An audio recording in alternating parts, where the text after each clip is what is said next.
Yang pertama, asyirku billah, menyekutukan Allah Subhanahu wa ta'ala. Agama dimulai dari keyakinan, maka kehancuran agama selalu dimulai dari kehancuran keyakinan, iman atau akidah yang dimiliki oleh seseorang. Dan untuk menghancurkan nilai-nilai iman yang kita miliki ini, orang rasanya tidak akan menghantam kita dengan peluru kendali. Orang tidak akan mengirimkan nuklir ke sini. Orang tidak juga akan mengirimkan satuan militernya ke sini. Untuk menghancurkan nilai-nilai iman, dibanjiri kita dengan paham-paham yang merusak dan mendangkalkan akidah.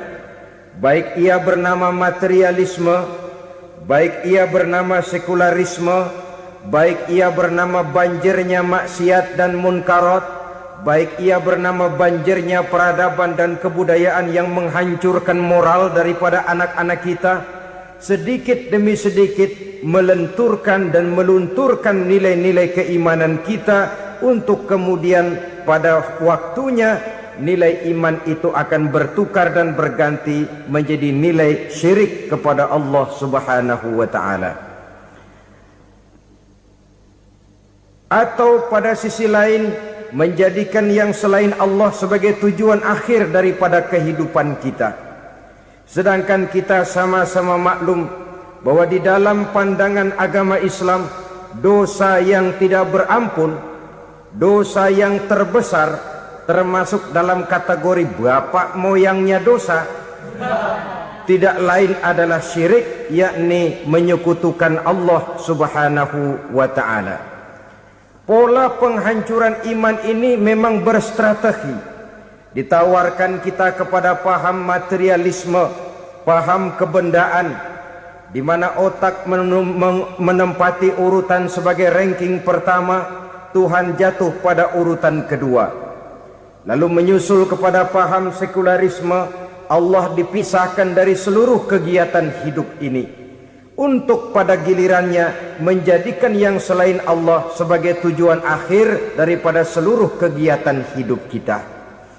Oleh karenanya, kewajiban menjaga nilai-nilai iman ini merupakan kewajiban yang mulia tetapi berat, tidak hanya untuk kita, tetapi juga bagaimana mewariskannya kepada anak-anak kita, generasi yang akan datang.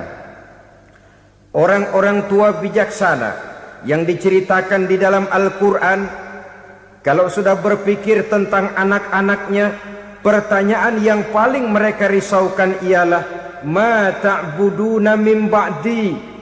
Anakku, kalau pada satu saat aku, ayahmu sudah tidak ada lagi di dunia ini, meninggalkan kamu semua, ma ta'buduna min ba'di, apa yang akan kamu sembah nak? Jikalau sekarang ayahmu masih mau ke masjid, masih mau melakukan rukuk dan sujud, masih beribadah menyembah Allah Subhanahu wa ta'ala, kalau orang tuamu sudah tidak ada, ma ta'buduna min ba'di, masihkah engkau mau datang ke masjid? Masihkah engkau mau rukuk dan sujud? Masihkah engkau mau menyembah Allah Subhanahu wa ta'ala? Pertanyaan ini yang dipikirkan oleh Nabi Yakub kepada putra-putranya. Pertanyaan ini yang diteruskan oleh Nabi Ibrahim kepada anak-anaknya. Pertanyaan ini yang diwariskan oleh generasi ulama'us salafus saleh kepada para generasi berikutnya. Bagaimana kita generasi sekarang? Kita orang-orang tua sekarang bukan berfikir ma ta'buduna min ba'di, malah yang kita fikirkan ma ta'kuluna min ba'di. Kalau bapak tidak ada nanti kamu makan apa nak? Perkara kamu nyembah apa, urusan nomor 18. Yang penting kamu nanti hidup bisa makan nak. Maka kita sibuk mewariskan harta kepada anak-anak kita. Kita sibuk mewariskan kebun dan tanah kepada anak-anak kita. Kita sibuk mewariskan pabrik kepada anak-anak kita, sementara kita lupa mewariskan intan yang paling mahal, mewariskan mutiara yang paling berharga, yaitu nilai iman kepada Allah Subhanahu wa ta'ala. Alangkah baiknya apabila warisan harta, warisan tanah dan kebun, warisan rumah dan pabrik didasari lebih dahulu dengan mewariskan nilai iman kepada Allah Subhanahu wa taala. Sebagai orang-orang tua, kita boleh bersedih kalau anak kita tidak mengerti komputer. Kita boleh bersedih kalau anak kita tidak mengerti matematika. Kita boleh bersedih kalau anak kita tidak mengerti bahasa Inggris. Tapi sewajarnya lebih bersedihlah kita orang tua jikalau mempunyai anak yang tidak kenal Allah sebagai Tuhannya, yang kemudian tidak mau rukuk dan sujud kepada Allah Tuhannya. Itulah kemalangan yang paling malang bila kita meninggalkan generasi yang tidak bertauhid kepada Allah Subhanahu wa taala. Betapapun anak kita tidak ngerti komputer, saudara, paling-paling kerugiannya cuma kerugian dunia. Masuk dia ke alam barzakh, munkar nakir tidak akan sempat tanya kau belajar komputer apa tidak. Kumpul dia di padang mahsyar, malaikat juga tidak akan tanya matematikamu nilainya berapa. Yang ditanya kau kenal Allah, kau rukuk dan sujud kepadanya, kau pernah datang ke masjid. Oleh karena itu sekali lagi, menjaga nilai iman tidak hanya untuk kita, tetapi juga mewariskannya kepada anak-anak kita, generasi yang akan datang. Sungguh kemalangan yang paling besar apabila kita meninggalkan anak-anak kita. Mereka kita tinggalkan lemah ekonominya, itu tidak baik. Mereka kita tinggalkan lemah otaknya, itu pun akan membuat mereka tertinggal oleh yang lain. Tapi yang paling celaka, jikalau kita tinggalkan mereka dalam kondisi lemah imannya, rapuh akidahnya, tidak baik dan tidak betul keyakinan hidupnya. Oleh karena itu Nabi berpesan, jauhilah 7 perkara yang merusak. Yang pertama, syirik kepada Allah Subhanahu wa taala. Menyekutukan Allah baik dalam ucapan, dalam keyakinan ataupun dalam perbuatan. Ini perkara pertama yang termasuk 7 perusak besar di dalam kehidupan. Kalau sudah jatuh kita ke lembah syirik, bagaimanapun banyak kebaikan yang kita kerjakan, berjiwa sosial, bertangan pemurah, gemar menolong orang lain, kalau memang dasarnya syirik, maka seluruh kebaikan kita akan hancur, tidak akan ada nilainya dalam pandangan Allah Subhanahu wa taala. Dalam pandangan manusia mungkin kita dicatat sebagai orang sosial, gemar menolong orang lain, tidak berpangku tangan melihat orang yang mendapat kesulitan. Tapi oleh karena dasarnya syirik, dasarnya tidak mentauhidkan Allah, maka seluruh nilai kebaikan yang kita kerjakan tidak akan ada nilainya dalam pandangan Allah Subhanahu wa taala. Maka jagalah iman kita, jangan sampai dihinggapi penyakit syirik yang bagaimana kecilnya sekalipun. Sekali lagi, baik syirik dalam bentuk ucapan, syirik dalam bentuk keyakinan, sampai kepada syirik dalam bentuk perbuatan, kita berhindar kepada sifat-sifat yang sedemikian itu. Karena apa? Dalam satu ayat Quran Allah Subhanahu wa taala menjelaskan, innallaha la yaghfiru ayyushraka bih wa yaghfiru ma duna dzalika liman yasha. Allah tidak akan memberi ampun kepada orang-orang yang menyekutukannya, tapi Allah masih mau memberikan ampun kepada dosa-dosa yang selain itu bagi orang-orang yang dikehendakinya. Dosa selain syirik, apabila kita bertaubat, Allah masih mau mengampuni. Tapi kalau sudah jatuh ke tempat syirik, itu sudah dosa yang tidak berampun. Taubatnya tidak lain melepas syirik, kembali kepada tauhid, berkeyakinan bahwa hanya ada Allah Subhanahu wa taala, Tuhan satu-satunya yang lam yalid wa lam yulad wa lam yakul lahu kufuwan ahad. Tidak beranak, tidak pula diperanakkan, dan tidak satupun yang dapat menyerupai Tuhan Allah Subhanahu wa taala. Saudara-saudara kaum muslimin rahimakumullah, bahwa kita di zaman sekarang memang tidak menyembah berhala, ya. Bahwa kita tidak berterang-terangan mengatakan Tuhan lebih dari satu, memang. bahwa kita tidak berkeyakinan Tuhan itu punya anak atau diperanakkan, tentu. Tapi dalam perbuatan dan i'tiqad kita kadang-kadang jatuh tanpa kita sadari ke tempat yang bernama syirik ini. Oleh karenanya, di zaman di mana teknologi makin canggih, di mana kemajuan pembangunan makin menjangkau berbagai aspek kehidupan, diperlukan keseimbangan antara kemajuan fisik material dengan kemajuan mental spiritual. Apabila tidak ada keseimbangan yang terwujud, tentulah kepincangan yang diawali dengan pincangnya cara kita berpikir, sehingga pada akhirnya akan mengarah kepada pincangnya cara kita berbuat dan bertindak di dalam kehidupan kita. Oleh karena itu Nabi berpesan, jauhilah sifat syirik, karena syirik merupakan dosa yang teramat besar. Ini sifat merusak yang pertama.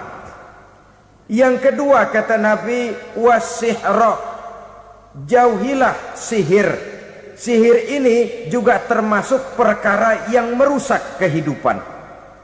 Kita semua sama-sama maklum bahwa sihir sebenarnya bukan persoalan baru. Sejak sebelum datang Islam, sihir itu sudah ada. Di zaman Yunani kuno sihir ada, di zaman Mesir kuno, di zaman Cina kuno, dan yang lain-lain yang serba kuno, sihir itu sudah ada. Bahkan para nabi pun, para rasul yang diutus oleh Allah Subhanahu wa ta'ala, senantiasa berhadapan dengan ahli-ahli sihir untuk menguji kebenaran dari misi yang mereka bawa. Sihir adalah perbuatan di luar kebiasaan yang bisa dikerjakan oleh ahlinya dengan bantuan jin atau setan. Hukum mempelajari sihir adalah haram, mengamalkannya lebih haram lagi. Sebab itu saudara-saudara, sihir merupakan perbuatan merusak yang harus kita jauhi. Ciri-ciri daripada perbuatan sihir, pertama, ia mengandung tipuan, bayangan khayal. Di zaman Nabi Musa misalnya, orang melihat tambang-tambang itu seperti ular. Nabi Musa melayangkan tongkatnya menjadi ular-ular besar yang memakan ular-ular kecil ciptaan tukang-tukang sihir Fir'aun tadi. Lalu sihir bisa terjadi dengan bantuan jin kafir atau setan. Kemudian ciri yang ketiga, sifatnya halus dan tersembunyi. Taruh kata ada seorang ahli sihir yang mempergunakan ayat-ayat Quran sebagai jompa-jampe, sebagai baca-bacaan, itu cuma sekedar kedok. Tujuannya tidak lain menjadikan agama sebagai ketok untuk membenarkan cara yang dimurkai oleh Allah Subhanahu wa ta'ala. Satu hadis yang diriwayatkan oleh Imam Bazar dan Tabrani, Nabi berpesan, laisa minna man tatayyara lahu au takahhana au tukuhhina lahu au sahira lahu. Tidak termasuk ke dalam golonganku, kata Nabi, tidak termasuk umatku. Siapa mereka? Man tatayyara lahu, orang yang bertatoyur. Apa tatoyur itu? Dari kalimat toyaro, artinya terbang. Toir biasa diartikan dengan burung. Tatoyaro percaya kepada suara-suara burung. Man tatoyaro lahu, mempercayai, meyakini dengan benar-benar kepada suara beburungan. Kan suka ada itu, nah bunyi burung tuh, maling liwat. Maling liwat. Burung bunyi, maling liwat. Itu termasuk tatoyaro lahu, percaya kepada suara burung. Kan aneh kalau suara orang nggak dipercaya, suara burung malah dipercaya. Ada ustadz ceramah, kiai ngaji, nggak mau didengerin, burung dengerin bener. Nah, suaranya dari sebelah mana? Belah kulon. Nah, itu tandanya ano. Habis dihitung-hitung. itu termasuk tatoyaro lahu, au takahana atau bertenung, au tukuhina atau minta ditenungkan, au sahiro lahu atau melakukan perbuatan sihir atau minta disihirkan. Laisa minna, tidak termasuk ke dalam golonganku, kata Nabi. Sehingga dengan demikian saudara-saudara, menghadapi sihir dengan sihir sekalipun termasuk perbuatan yang tidak diajarkan oleh agama. Kita kan mempelajari sihir untuk jaga diri, tidak apa-apa. Yang dilarang mengamalkannya, dilarang juga mempelajarinya. Sebab orang kalau sudah mengetahui, biasanya lalu terangsang untuk mencoba. Kalau percobaannya berhasil, biasanya terangsang untuk coba lagi dan coba lagi. Pada akhirnya ketagihan, lalu beralih menjadi profesi, apalagi itu nanti bisa mendatangkan hasil uang. Saudara-saudara kaum muslimin rahimakumullah, kita manusia makhluk nyata, kita hidup di alam nyata, terikat oleh sunnatullah, causality. Oleh karenanya bagi kita keyakinan yang penuh, keikhlasan di dalam bertuhankan Allah, penyerahan diri sepenuhnya hanya kepadanya, itu sudah merupakan obat penangkal yang sangat ampuh agar kita tidak terkena penyakit-penyakit yang dibuat oleh setan dan para pembantunya. Sehingga beberapa ayat Quran mengajarkan, misalnya a'udzu bikalimatillahi tammati min syarri ma khalaq, atau bismillazi la yadurru ma'asmihi syai'un fil ardi wala fis sama', dengan menyebut nama Allah yang tidak bisa mendatangkan bahaya sedikit pun dari baik yang datang dari langit maupun yang datang dari bumi. Jiwa yang kosong dari keyakinan yang penuh kepada Allah, jiwa yang penuh was-was dan ragu-ragu, itu yang mudah terserang oleh penyakit-penyakit yang dikerjakan oleh para tukang-tukang sihir, yaitu oleh setan dan seluruh para pembantunya.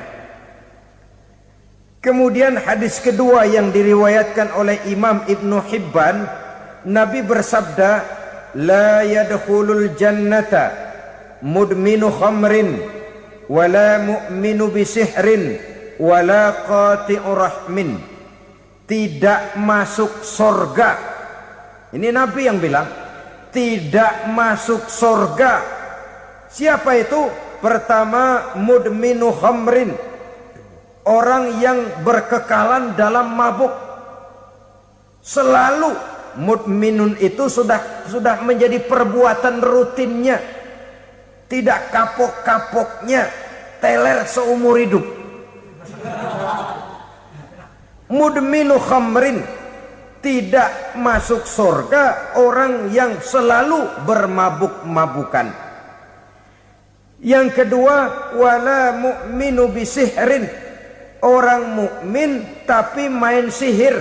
Ini juga oleh Nabi diperingatkan, tidak akan masuk surga orang mukmin tapi suka main sihir.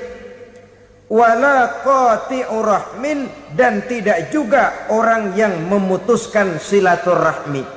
Tiga macam manusia yang diperingatkan Nabi tidak akan masuk surga: orang yang selalu mabuk, orang mukmin yang main sihir, dan orang yang memutuskan silaturahmi. Saudara-saudara kaum muslimin rahimakumullah. Lalu orang berkata, kenapa dilarang kita bersihir padahal Rasul sendiri kan punya mukjizat? Nah, kita memang harus membedakan antara mukjizat dengan sihir. Dalam kehidupan agama kita kenal ada yang namanya mukjizat, ada yang namanya karomah atau keramat biasa diucapkan, ada yang namanya maunah, ada yang namanya irhas, ada juga yang namanya sihir. Kesemuanya ini berbeda, saudara-saudara. Yang dinamakan mukjizat itu khusus untuk para rasul saja. Satu kejadian luar biasa yang terjadi dilakukan oleh Rasul atas izin dari Allah Subhanahu wa ta'ala. Perbedaannya dengan sihir jelas. Sihir dari setan, mukjizat dari Allah. Sihir bisa dipelajari, mukjizat tidak. Sihir umumnya untuk maksud-maksud yang tidak baik, sedangkan mukjizat untuk memperkuat kebenaran yang disampaikan oleh para rasul dan ditentang oleh umatnya. Bahkan kafir Quraisy dahulu menganggap orang-orang ahli sihir itu berada dalam satu posisi yang hina, sehingga mereka mengatakan dan menuduh Nabi Muhammad sebagai tukang sihir. Tuduhan sebagai tukang sihir adalah tuduhan yang sangat aib dan hina. Di tengah masyarakat kufar jahiliyah, kedudukan tukang sihir dipandang sebagai kedudukan yang hina, sehingga mereka mengejek Nabi dengan sebutan tukang sihir. Jadi mukjizat hanya untuk Rasul saja. Kemudian karomah. Karomah ini asal kata dari karoma, kehormatan, kemuliaan yang diberikan Allah kepada hamba-hambanya yang rajin mendekatkan diri kepadanya. Oleh karena ketekunannya melaksanakan ibadah, Allah memberikan keistimewaan kepada orang itu, yang dengan keistimewaannya dia bisa mengerjakan yang tidak bisa dikerjakan oleh orang lain. Karomah hanya bisa dicapai dengan prestasi ibadah. Kalau sihir, mau ibadah apa enggak, asal dia belajar, bersatu dan berteman dengan setan, memenuhi persyaratan-persyaratan setan, biasanya lalu bisa. Sedangkan karomah tidak mungkin terwujud tanpa orang mendekatkan diri sedekat-dekatnya kepada Allah Subhanahu wa ta'ala. Maka kita lihat biasanya orang-orang yang punya ilmu sihir, mukanya rata-rata nggak enak dilihat. Kumuh, jauh dari air wudhu, jauh dari sujud kepada Allah, malah berteman dengan setan, menjadi pelayan-pelayannya setan. Saudara-saudara, adapun maunah, keistimewaan yang diberikan Allah kepada hamba-hambanya yang belum sampai kepada tingkat wali, tapi orang itu lebih banyak kebaikannya daripada kesalahannya. Umpamanya, saudara jalan bertiga di pinggir jalan, saudara ada pada posisi di tengah, lalu bertiga ini ketabrak mobil. Menurut perhitungan saudara mati lebih dahulu. Tapi terjadi hal yang aneh, dua teman saudara mati, saudara malah cuma luka dan lecet sedikit saja. Apa itu? Kalau kita lebih banyak kebaikannya daripada kesalahannya, itu yang dinamakan maunah, pertolongan yang diberikan Allah kepada hamba-hambanya yang lebih banyak kebaikannya daripada kesalahannya. Sedangkan yang dinamakan irhas, kejadian luar biasa pada diri seseorang pada waktu dia masih kecil, yang menunjukkan tanda-tanda keistimewaannya. Itu umumnya pada para nabi pada usia kecilnya sudah ada irhas, tanda-tanda istimewa. Jelas baik mukjizat, karomah, maunah maupun irhas berbeda dengan sihir. Sihir ini jelas saja merupakan bantuan dan persekutuan antara manusia dengan setan. Padahal setan, kata Allah dalam Al-Quran, innahu lakum aduwwum mubin, sesungguhnya setan bagi kamu adalah musuh yang sangat jelas. Saudara-saudara kaum muslimin rahimakumullah, di zaman sekarang dalam menghadapi beban kehidupan yang makin pelik, menghadapi stres yang tidak kunjung selesai, menghadapi persoalan-persoalan yang teramat berat, orang sering mencari jalan keluar kepada hal-hal yang menurut pendapatnya bisa meringankan beban moralnya itu. Pergilah dia mencari sesuatu yang dapat meringankan bebannya.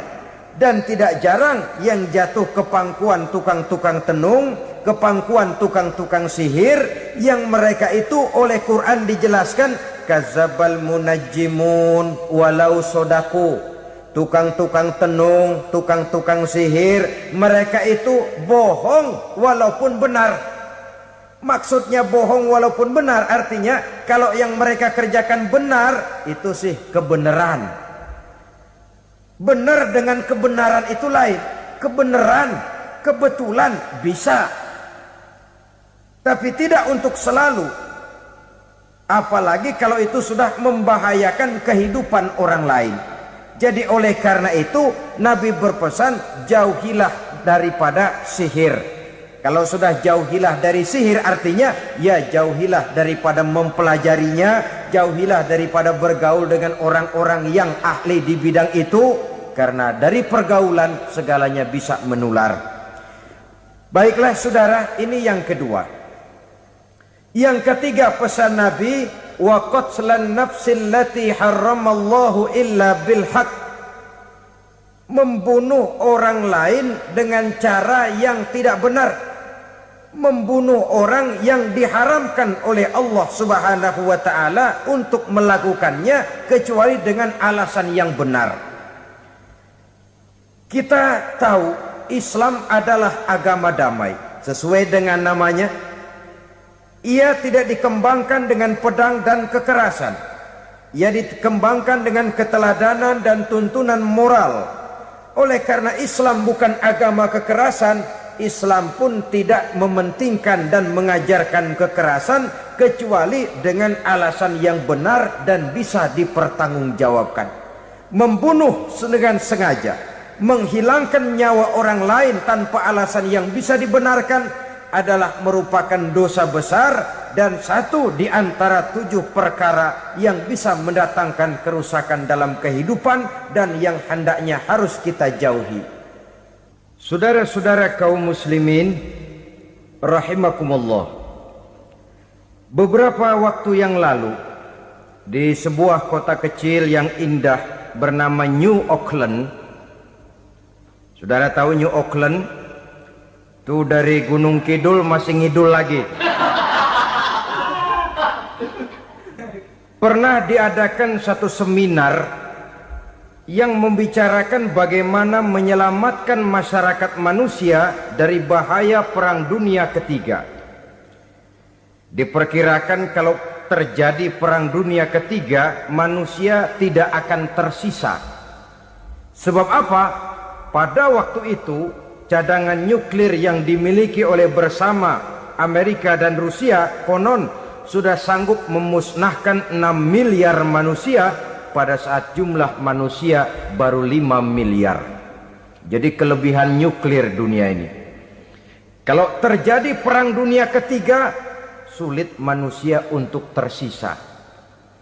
Maka dibahaslah di dalam seminar itu, wah, supaya tidak terjadi Perang Dunia Ketiga, maka perlombaan membuat senjata-senjata canggih, alat-alat pembunuh modern harus segera dibatasi. Dibahas, tidak mungkin kita membatasi perlombaan membuat senjata. Kenapa?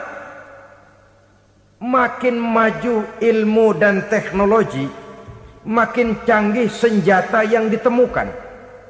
Atom sudah meningkat menjadi nuklir, nuklir sudah meningkat menjadi neutron, dan kita tahu bom yang bernama neutron ini bom yang cukup membunuh tanpa perlu merusak. Artinya kalau dia diledakkan di kota kita ini, bangunan utuh, jembatan tidak ambruk, rumah-rumah tetap berdiri, tapi semua yang bernama hidup mati. Itu katanya lebih sopan dari bom atom. Sebab kalau si atom ini sudah membunuh, merusak pula. Neutron cukup membunuh saja tanpa perlu merusak. Jadi majunya senjata-senjata teknologi sebagai akibat yang logis dari kemajuan ilmu pengetahuan ini tidak bisa kita batasi. Dan memang sebenarnya yang bahaya bukan senjatanya, tapi manusia yang mengendalikan senjata itu. Mereka kembali kepada prinsip the man behind the gun. Bukan senjatanya yang bahaya, tapi manusia yang mengendalikan senjata itu yang bahaya. Walaupun senjatanya modern, katakanlah model M16 umpamanya, kalau yang mengendalikannya orang beriman, insya Allah aman. Tapi biar megang cuma senapan angin, kalau yang megang orang brutal, ngeri kita deket-deket. Apalagi kalau memang bukan ahlinya menggunakan senjata, bisa ngeker kaki kena jidat.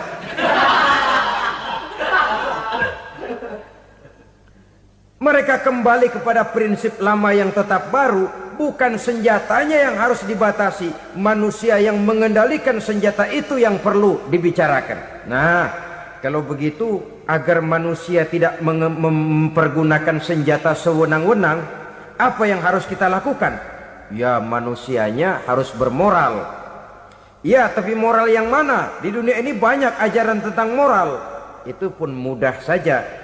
Di sini kan kita undang saja ahli dari berbagai agama untuk membicarakan konsep perdamaian menurut agamanya masing-masing.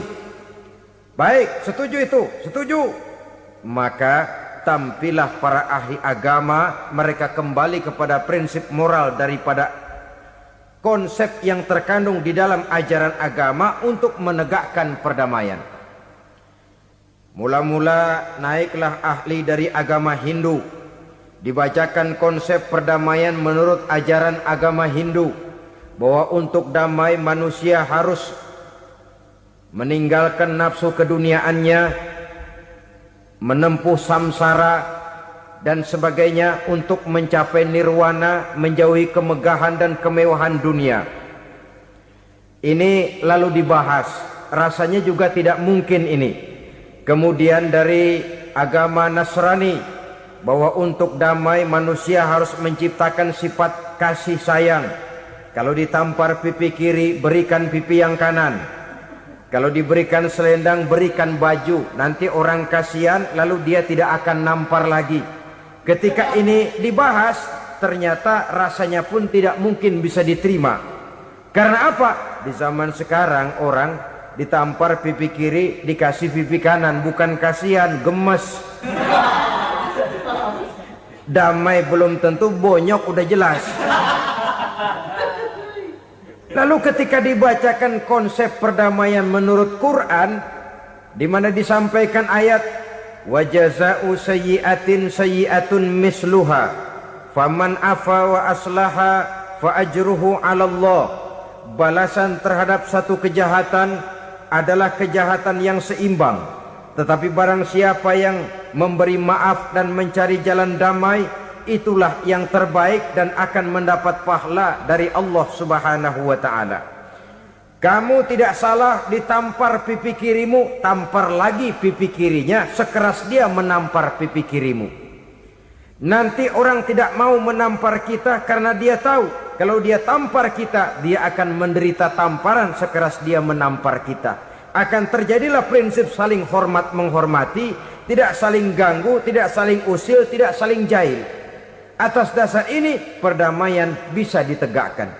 Mereka bisa menerima konsep ini, tapi kemudian seminar ditutup tanpa satu keputusan resmi. Kenapa? Terus terang mereka kagum dengan konsep Islam, tapi sentimen lama terhadap nilai-nilai Islam telah menutup mata mereka untuk menerima kebenaran dari ajaran Al-Quranul Karim. Saudara-saudara kaum muslimin rahimakumullah, kembali kita kepada persoalan pokok. Roh adalah dari Allah. Dia akan kembali kepada Allah, milik mutlak dari Allah. Tidak pantas kita merampasnya dari orang lain. Tidak wajar kita menghilangkannya tanpa alasan yang dibenarkan oleh agama. Di zaman sekarang, akibat persaingan hidup yang makin tajam, lapangan kerja yang makin sulit, tensi ekonomi yang makin tinggi, atau karena nilai moral yang makin rendah, atau juga karena rapuhnya pegangan orang kepada agama, nyawa rasanya sudah sedemikian murahnya. Berbagai kasus membuat berdiri bulu roma kita. Ada mayit, ada manusia dipotong 6, dicincang macam kambing. Ada yang dipotong 5, ada yang dipotong 13, dikardusin, dibuang ke tempat sampah. Inna lillahi wa inna ilaihi raji'un. Gejala apa ini? Kanibalisme. Manusia sudah demikian sadisnya, manusia sudah sedemikian buasnya, sehingga sesama manusia diperlakukan seperti hewan. Padahal hewan sendiri belum pernah macan makan macan, bagaimanapun buasnya macan. Belum pernah serigala memakan serigala, bagaimanapun brutalnya serigala.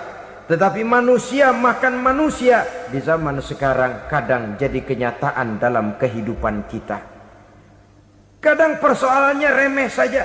Soal uang 200 perak, pisau bicara, nyawa melayang. Soal rokok sebatang, celurit bicara, nyawa melayang. Soal-soal yang sama sekali tidak prinsip, begitu mudah kita menghilangkan nyawa orang lain. Padahal Nabi pernah memperingatkan, apabila dua orang muslim sudah berkelahi dan berbunuh-bunuhan, al-qatil wal maktul finnar, yang membunuh dan yang terbunuh dua-duanya neraka. Sahabat heran, ya Rasul, kalau yang terbunuh, kalau yang membunuh masuk neraka itu sih wajar, tapi yang terbunuh kenapa neraka juga? Beliau menjawab, dua-duanya sudah punya niat untuk saling membunuh. Niatnya itu yang diponten. Yang terbunuh cuman lagi apes aja, keduluan dia. Umpama tidak terbunuh, pasti dia yang akan membunuh. Oleh karenanya al-qatil wal maktul, yang membunuh dan yang dibunuh finnar, dua-duanya masuk ke dalam neraka. Islam menghormati kehidupan. Tidak hanya terbatas kepada sesama muslim, orang-orang yang berlainan agama pun yang mau hidup berukun, damai, berdampingan dengan umat Islam, jiwa mereka, darah mereka dilindungi oleh nilai-nilai Islam yang disebut dengan kafir zimmi ini. Mengganggu mereka sama saja dengan mengganggu aku, kata Nabi. Jadi oleh karena itu, sayangilah sesama. Kehidupan adalah anugerah Allah, bukan wewenang kita untuk mencabutnya dari orang lain, bukan wewenang kita untuk merampas dan menghilangkannya dari orang lain. Apa yang tidak enak terjadi pada diri kita, begitu pula lah apabila terjadi pada diri orang lain. Sehingga Nabi mengatakan, la yu'minu ahadukum hatta yuhibba li akhihi ma yuhibbu li nafsihi.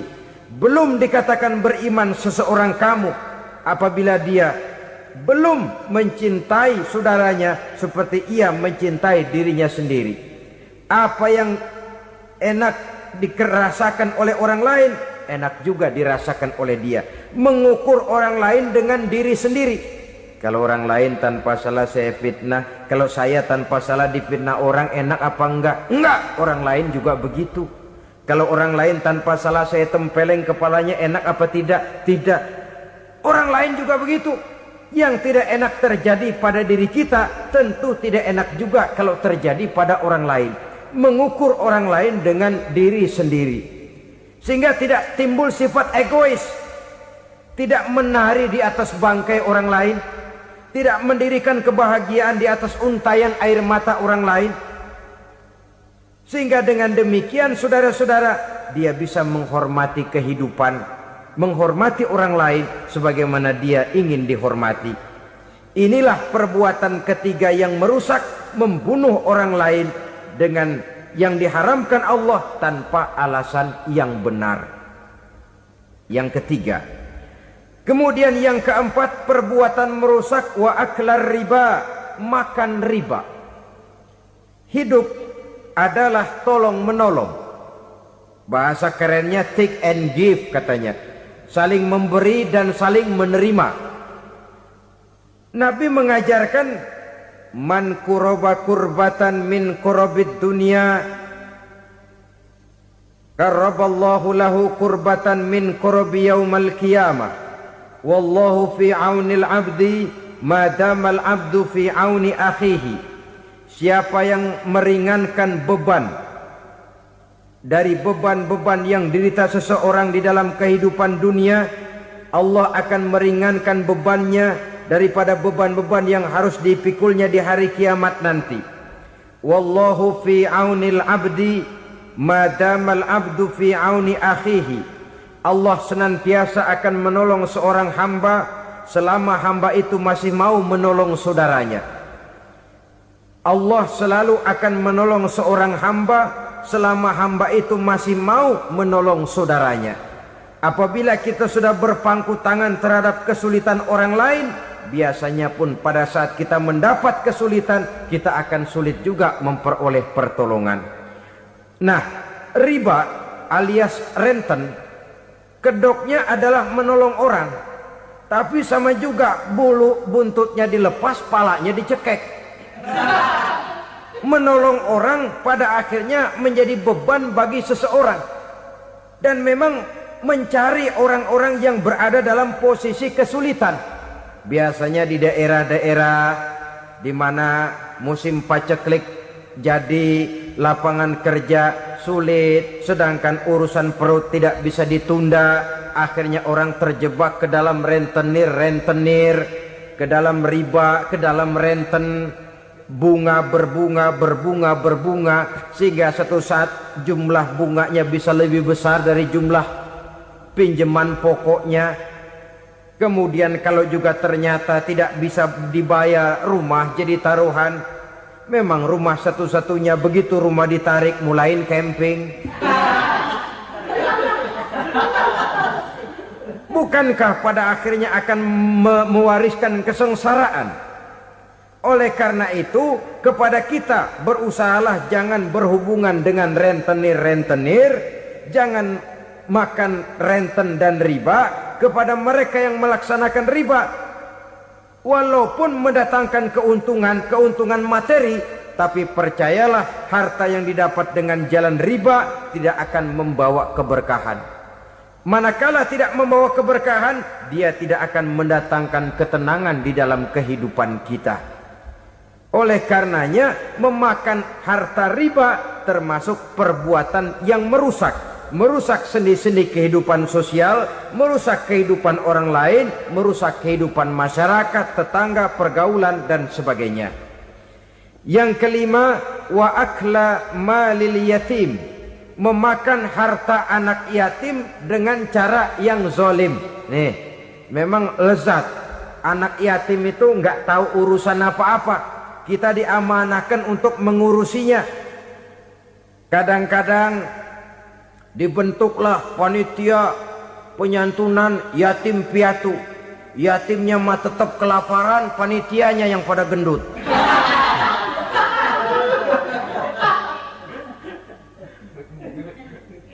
Padahal memakan harta anak yatim termasuk perbuatan dosa besar. Dan menjantuni yatim merupakan perbuatan mulia. Nabi mengatakan, ana wa kafilul yatim kahataini yaumal qiyamah. Aku dan orang-orang yang menyantuni anak yatim seperti dua jari ini pada hari kiamat nanti. Dekat sekali. Jikalau ingin di hari akhir nanti dekat dengan Rasul, bersahabatlah dengan anak-anak yatim. Jadilah pengurus anak-anak yatim. Bangunlah panti-panti asuhan yatim. Pada saat bapak ibunya meninggal, kitalah yang menjadi orang tuanya.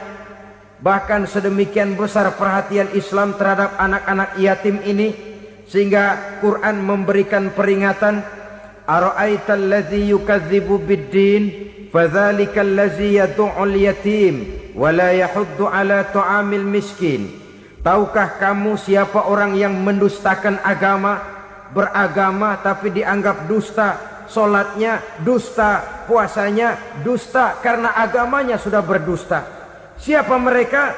Fazalikal ladzi yad'ul yatim, orang yang menyia-nyiakan anak yatim. Wala yahuddu ala ta'amil miskin, dan tidak pernah memberi makan kepada orang-orang yang menderita kemiskinan. Menyia-nyiakan, meninggalkan anak yatim termasuk perbuatan yang divonis kita sebagai orang yang mendustakan agama. Saudara-saudara kaum muslimin rahimakumullah, maka sangat dicela mengeksploitir anak-anak yatim. menjadikan mereka sebagai kedok untuk mencari kekayaan pribadi. Tetapi jikalau ikhlas, ganjarannya sangat besar, nilai pahalanya sangat besar. Menyantuni yatim tidak hanya setahun sekali. Kalau Muharram pakai istilah lebaran yatim, dibentuklah panitia, diberilah beras, uang 4-5 ribu rupiah, alhamdulillah. Tapi jangan lupa, si yatim tidak hidup cuma 1 hari. Dia tidak hidup cuma di bulan Muharram saja, dia hidup 12 bulan dalam setahun. Sebagaimana anak-anak yang lain, dia juga berhak punya masa depan. Dia juga berhak menikmati bangku sekolah. Dia berhak mengenyam arti dan makna pendidikan. Dia berhak membekali diri dengan ilmu dan pengetahuan seperti halnya anak-anak yang lain. Maka kita yang diberikan keluasan oleh Allah, ingatlah itu, bersahabatlah dengan anak-anak yatim, santuni mereka. Perkara setahun sekali di bulan Muharram, alhamdulillah, itu bagus, bin Thayyib alias baik. Tapi tentu dan tentu sekali lagi, si yatim tidak hanya hidup di bulan Muharram. Dia hidup 12 bulan dalam setahun, 24 jam di dalam sehari.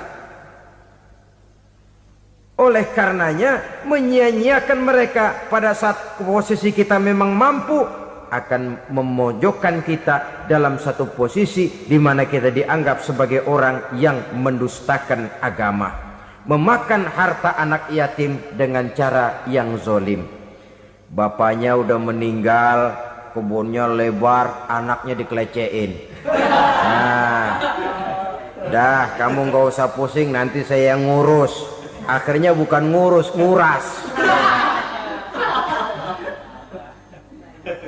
Si yatim mungkin tidak tahu bahwa dia disia-siakan, haknya diambil, miliknya dizolimi.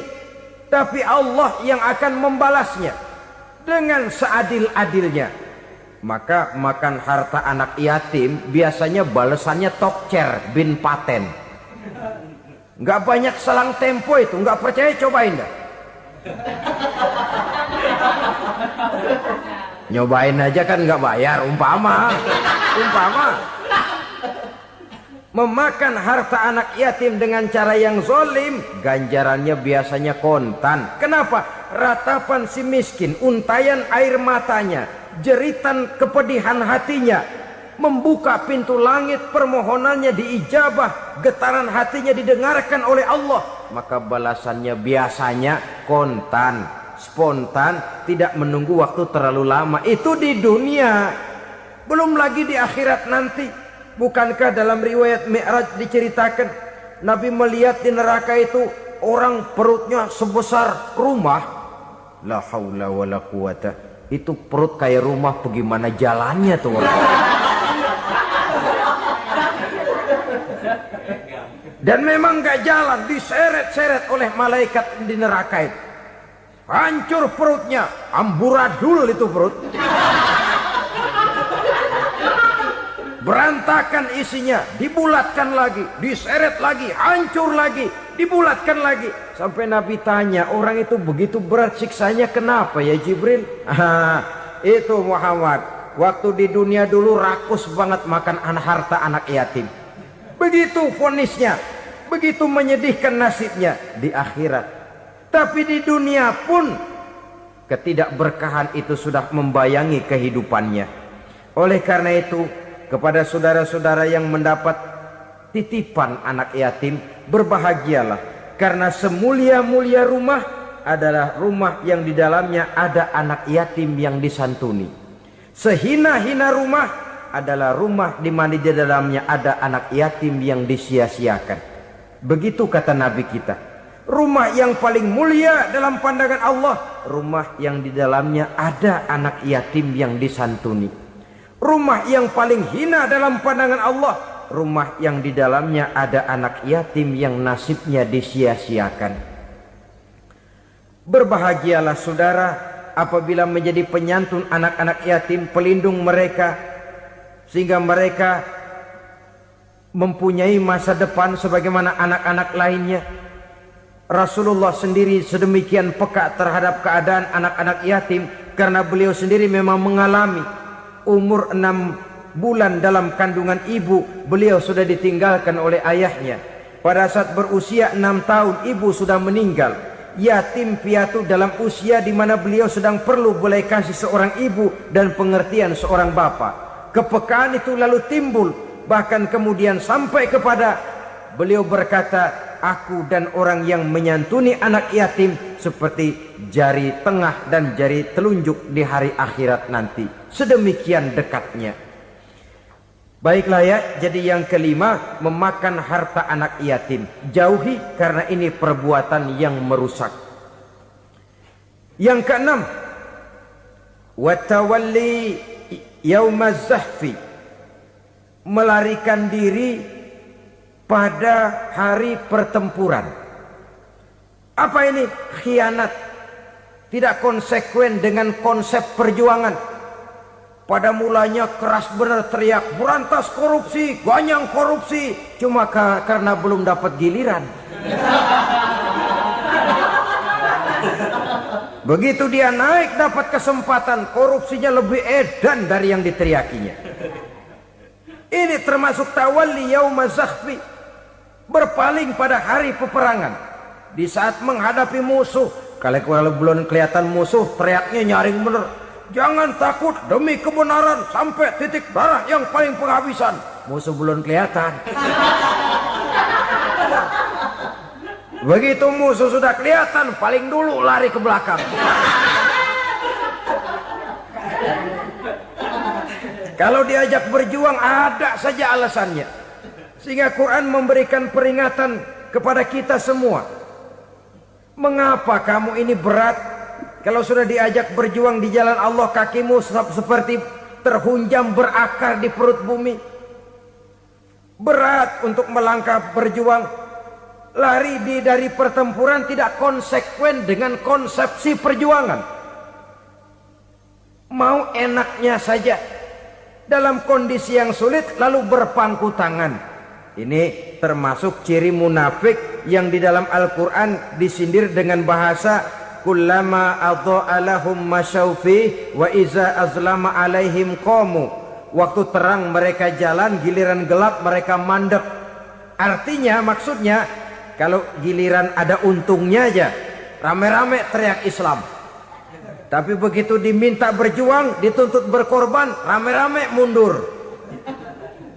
Waktu dilihat di Islam ada untungnya, rame-rame teriak Islam. Pak, saya Islam banget, Pak. KTP saya Islam, Pak. Pokoknya Islam banget dah. Tapi ketika diminta berjuang, dituntut sedikit berkorban, rame-rame mengundurkan diri. Tahun 65 PKI berontak. Waduh, waktu itu jadi orang Islam untung itu. Nggak dikejar-kejar, aman. Masjid rame, mobil-mobil mewah parkir di depan musola dan masjid. Kenapa? Waktu itu asal udah ke masjid aman. Islam selamat, untung. Tapi begitu keadaan aman, yang parkir di musola sepeda butut melulu.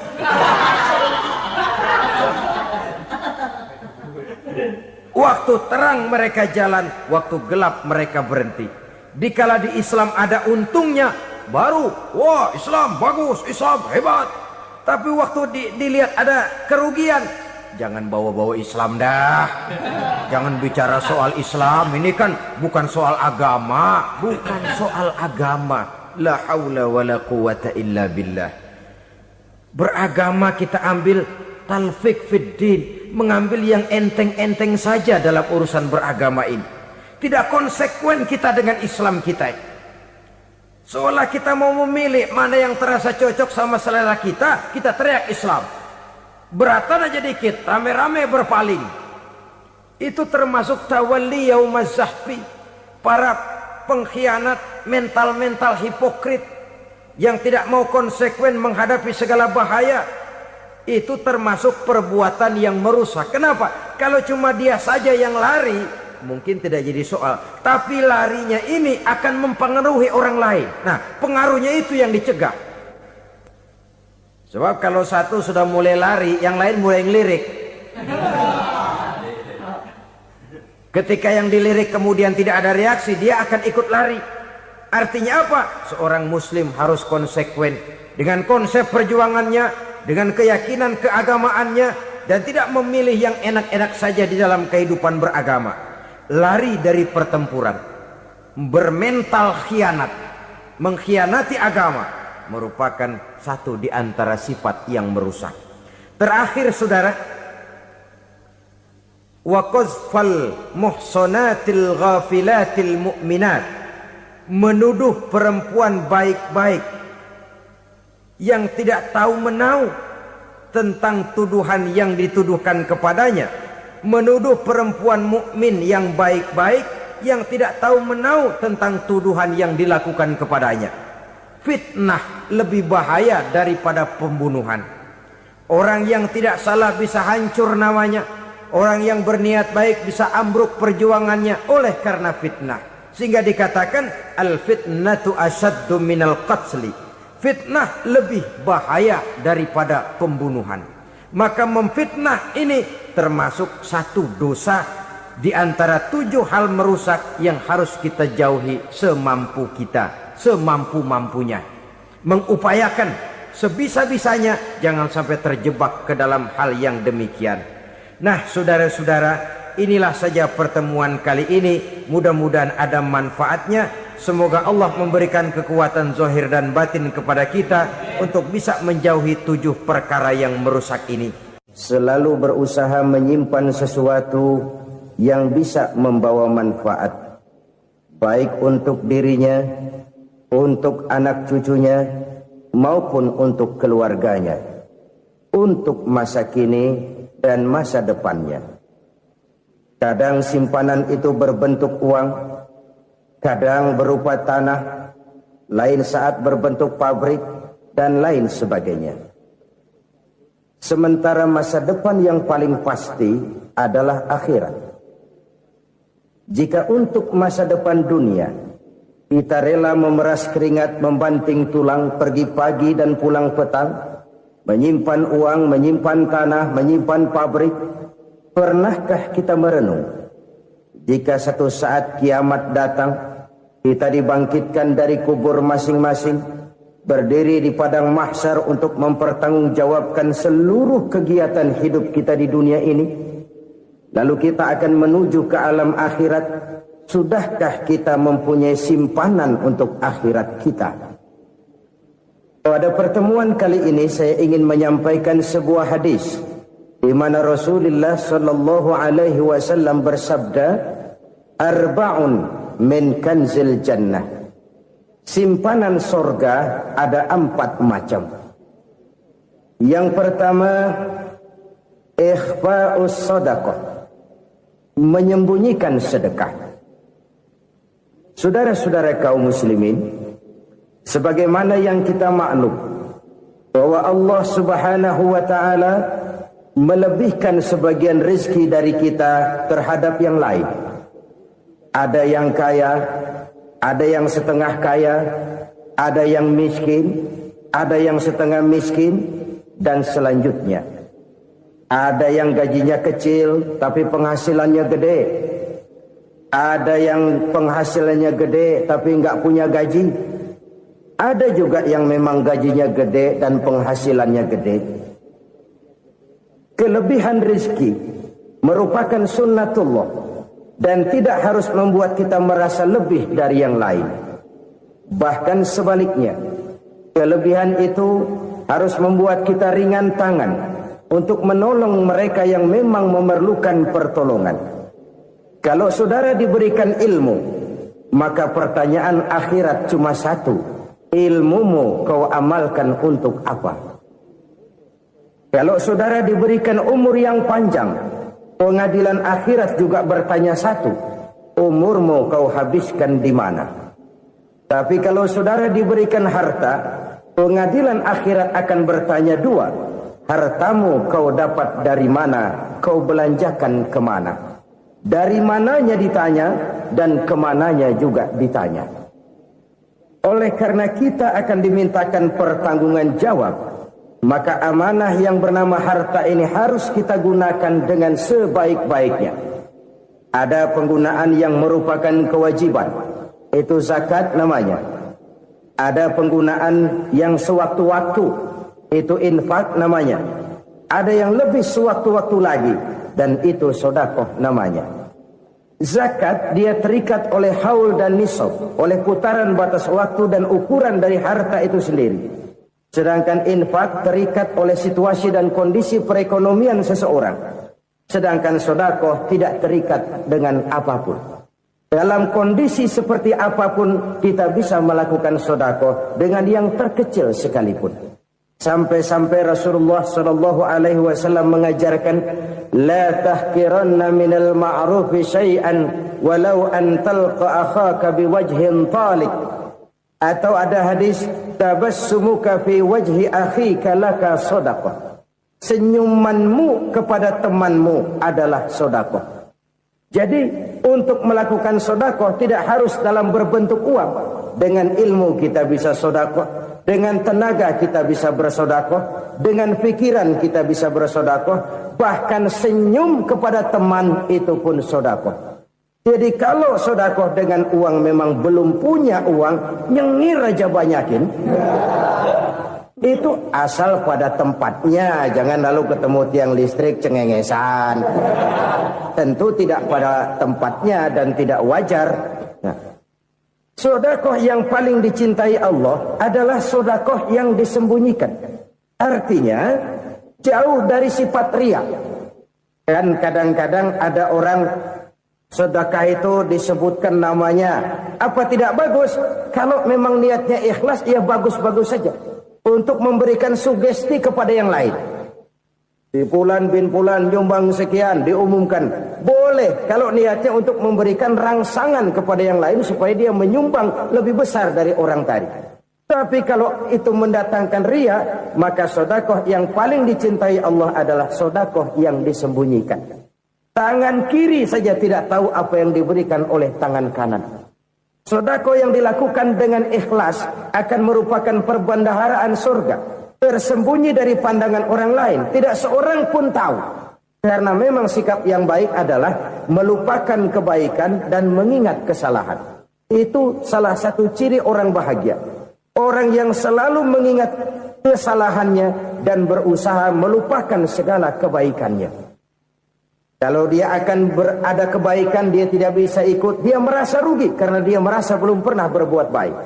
Tapi kalau akan melakukan kesalahan baru, dia ingat kesalahan yang sudah-sudah, sehingga terhalang baginya untuk melakukan satu kesalahan baru. Demikianlah saudara-saudara, bahwa Allah melebihkan rizki sebagian kita dari yang lain, agar terjadi tolong-menolong dalam kehidupan ini. Jadi kesenjangan yang nature, kesenjangan yang alami, itu sunnatullah. Ada yang kaya, ada yang miskin, ada yang kelas menengah. Nah, kenapa lalu sekarang kita berusaha mengentaskan kemiskinan? Oleh karena adanya kesenjangan struktural. Kalau yang kaya bisa semakin kaya, kenapa yang miskin tidak bisa naik jadi ikut sedikit kaya? Sebab pada dasarnya Islam adalah agama yang sejak turunnya sudah berupaya memerangi kemiskinan. Bahkan dikatakan kemiskinan itu mendekatkan kepada kekufuran. Orang kalau miskin udah dekat banget sama kafir. Gampang menjadi kafir. Berapa banyak saudara-saudara kita yang oleh karena soal perut, oleh karena soal materi, terpaksa meninggalkan dan menanggalkan akidahnya.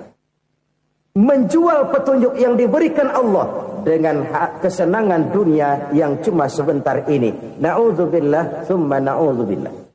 Jadi makin kita sembunyikan satu sedekah, semakin banyak perbendaharaan kita di surga.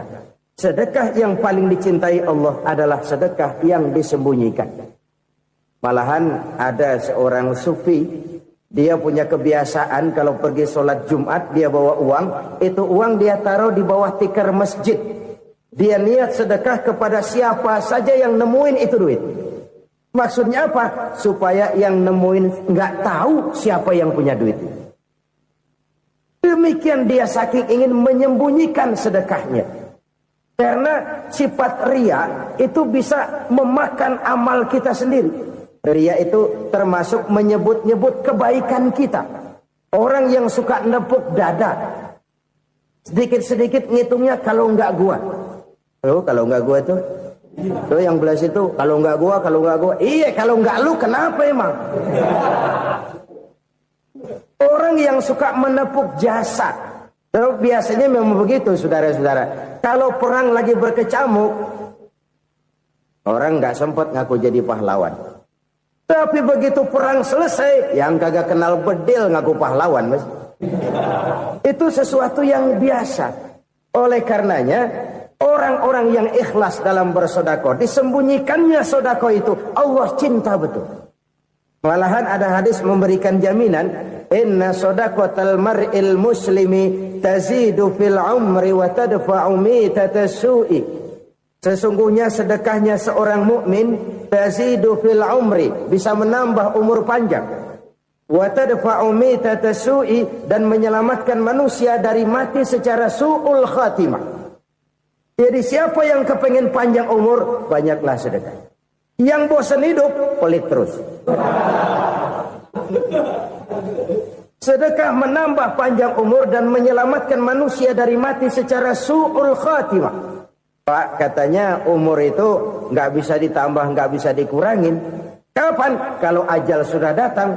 Wa idza jaa ajaluhum la yastakhiruna sa'atan wa la yastaqdimun. Kalau ajal datang tidak bisa dimajukan, tidak bisa dimundurkan. Itu kalau ajal sudah datang. Tidak bisa lagi umur ditambah dikurangi, sudah datang. Tapi kalau belum datang, itu kan haknya Allah.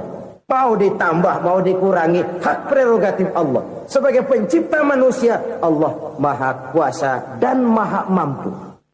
Sedekah ini menambah panjang umur dan menyelamatkan manusia dari mati secara su'ul khatimah. Orang mati kan sama ya, kondisinya mati, nggak nafas. Tapi hakikat mati kan lain-lain. Ada yang mati itu husnul khatimah, baik akhirnya. Misalnya lagi ngaji mati, lagi sholat mati, lagi sedekah mati. Ini yang dinamakan dengan husnul khatimah, baik di akhirnya. Sebaliknya ada yang su'ul khatimah, jelek di akhirnya. Ini yang jadi catatan akhir. Lagi nyekek botol, mampus. Lagi banting kartu, modar. Su'ul khatimah, jelek pada akhirnya. Sedekah menyelamatkan manusia dari mati secara su'ul khatimah. Dan kita semua kepengen mendapat husnul khatimah, jauh dari su'ul khatimah. Oleh sebab itu yang bisa menyelamatkan kita dari penyakit itu antara lain adalah sedekah yang disembunyikan. Yang dikerjakan dengan ikhlas karena Allah. Tidak karena kepengen dipuji orang. Tidak karena ingin dikatakan orang pemurah. Sebab orang dermawan itu orang yang memberi tanpa harus diminta. Kalau masih harus diminta, ya belum dermawan namanya. Masih harus diminta. Kalau nggak diminta ya tulus. Lolos, polos. Saudara-saudara kaum muslimin rahimakumullah. Harta adalah amanat dan akan kita pertanggungjawabkan. Allah melebihkan rizki sebagian kita dari yang lain agar kita saling tolong menolong. Bantu membantu. Nabi janjikan siapa yang meringankan beban saudaranya muslim di dunia, Allah akan meringankan bebannya di akhirat nanti. Sebuah jaminan dari baginda Nabi. Si orang yang kita bantu barangkali tidak bisa membalas, Allah yang akan membalas lewat jalan lain yang tidak pernah kita sangka-sangka. Ada orang tanya, Pak, ini ada orang nyumbang masjid sambil marah-marah, bagaimana? Saya bilang sumbangannya aja ambil, marahnya jangan. Marahnya jangan diambil, itu urusan dia. Saudara-saudara kaum muslimin rahimakumullah. Umat Islam ini kan umat yang punya potensi besar. Kadang kita merenung, kenapa kadang-kadang pembangunan masjid kok lambat sekali? Kalau hotel hari ini peletakan pertama, bulan depan peresmian. Supermarket hari ini peletakan batu pertama, minggu depan peresmian. Tapi kalau sudah yang namanya masjid, kadang-kadang peletakan batu pertama sekaligus jadi batu terakhir. 3 tahun, 4 tahun, campur nebar jalak di jalanan, duit dijaring kayak ikan sepat. Apa tidak ada orang Islam yang kaya? Banyak. Apa tidak ada pengusaha muslim yang jadi konglomerat? Ada. Lalu yang belum banyak itu yang komit terhadap nilai-nilai agamanya. Akhirnya kita jatuh jadi umat yang lemah. Belum ada pengusaha konglomerat muslim buka pabrik supermi cap bedug misalnya umpamanya atau pabrik kecap cap sorban supaya identitas keislamannya sedikit kelihatan. Kita jatuh jadi umat yang lemah karena potensi tidak terinventarisir dengan baik. Kita ini ibarat kompor yang cuma matengin nasi orang lain. Potensi kita dimanfaatkan oleh orang lain. Ukhuwah Islamiyah kita baru terbatas kepada silaturahmi. Ukhuwah di bidang ekonomi kita lemah. Ukhuwah di bidang kebudayaan kita lemah. Apalagi ukhuwah di bidang politik kita lebih rapuh lagi. Padahal ukhuwah itu adalah totalitas kehidupan manusia. Menyangkut ipolek sosbud. Memerlukan nilai-nilai ukhuwah. Jadi oleh karena itu mari kita menyadari. Di dalam harta kita, walaupun kita yang cari, pergi pagi, pulang sore, peras keringat, banting tulang, di sana ada harta anak yatim. Di sana ada hak masjid. Di sana ada hak pesantren. Di sana ada hak jihad. Berbahagialah seseorang apabila dia oleh Allah dijadikan keran. Keran itu menyimpan air, tapi tidak untuk dirinya, tapi disalurkannya kepada mereka yang memang memerlukannya. Saudara-saudara kaum muslimin rahimakumullah, ini yang pertama. Jadi perbendaharaan surga adalah menyembunyikan sedekah. Orang lain nggak tahu, kita pun nggak pernah ngitung-ngitung. Kita anggap lewat begitu saja, padahal itu deposit akhirat. Satu. Yang kedua, perbendaharaan surga itu apa? Wa kitmanul musibah, menyembunyikan kesulitan. Kadang orang takut menghadapi kesulitan. Tapi makin kita merenung, hidup ini kan sebenarnya urusan. Takut sama urusan ya jangan hidup. Tandanya orang hidup itu kalau punya urusan. Urusan melupakan problem. Problem sering menimbulkan kesulitan. Kesulitan bukan untuk ditakuti, tapi untuk diatasi dan dicarikan jalan keluarnya. Siapa sih orangnya yang gak pernah sulit-sulit? Makin tinggi status sosialnya, makin gede urusannya. Makin tinggi kualitas imannya, makin berat tingkat kesulitannya. Cuma memang yang namanya enak itu seperti pelangi. Biang lala itu nggak pernah di atas kepala kita. Di atas kepala orang melulu. Lu sih enak lu. Kata kita, dia juga bilang, yang enak kan lu. Pelangi itu nggak pernah di atas kepala kita. Kata tukang beca, aduh enak ya naik Mercy.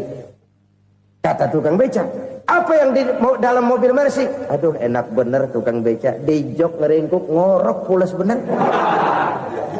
Saya kamar pakai AC sejuk, tempat tidur sutra, empuk, alga spring bed, gula kulik nggak bisa pulas kalau belum minum Valium, belum tidur. Enak bener tukang beca. Di jok ngorok nggak tahu wetan kulon. Dia tukang becak bilang yang di Mercy enak, yang di Mercy bilang tukang becak enak. Inilah enak. Nggak pernah di atas kepala kita. Di atas kepala orang lain melulu enak itu.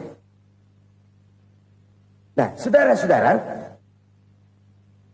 yang merupakan perbendaharaan surga itu orang yang bisa menyembunyikan kesulitan. Baik pribadi ataupun rumah tangga. Nih terutama rumah tangga yang jadi soalnya. Kadang-kadang kita ini kalau senang, sebaliknya, kalau senang kita diam. Kalem aja, cuek. Banyak banget duit kita, bawaan diam aja udah. Malah ketemu orang takut. Tapi begitu susah, sekampung tahu. Padahal Nabi mengajarkan perbendaharaan surga itu menyembunyikan musibah, menyembunyikan kesulitan. Kalau enak, cerita sama orang-orang. Kalau nggak enak, rasain sendiri, tekan sendiri, atasin sendiri. Kita kan sebaliknya. Senang kita diam, asal lagi susah, paling tidak kita nyari teman buat cerita kesusahan. Siapa orangnya yang nggak pernah susah? Cuma soalnya bagaimana kita mengatasi kesusahan itu sendiri. Begitu juga misalnya kalau orang sudah berumah tangga, itu orang tuanya harus menjadi tempat dia cerita yang enak-enak saja. Yang nggak enak rasain berdua, selesaikan berdua, atasin berdua. Jangan dibalik.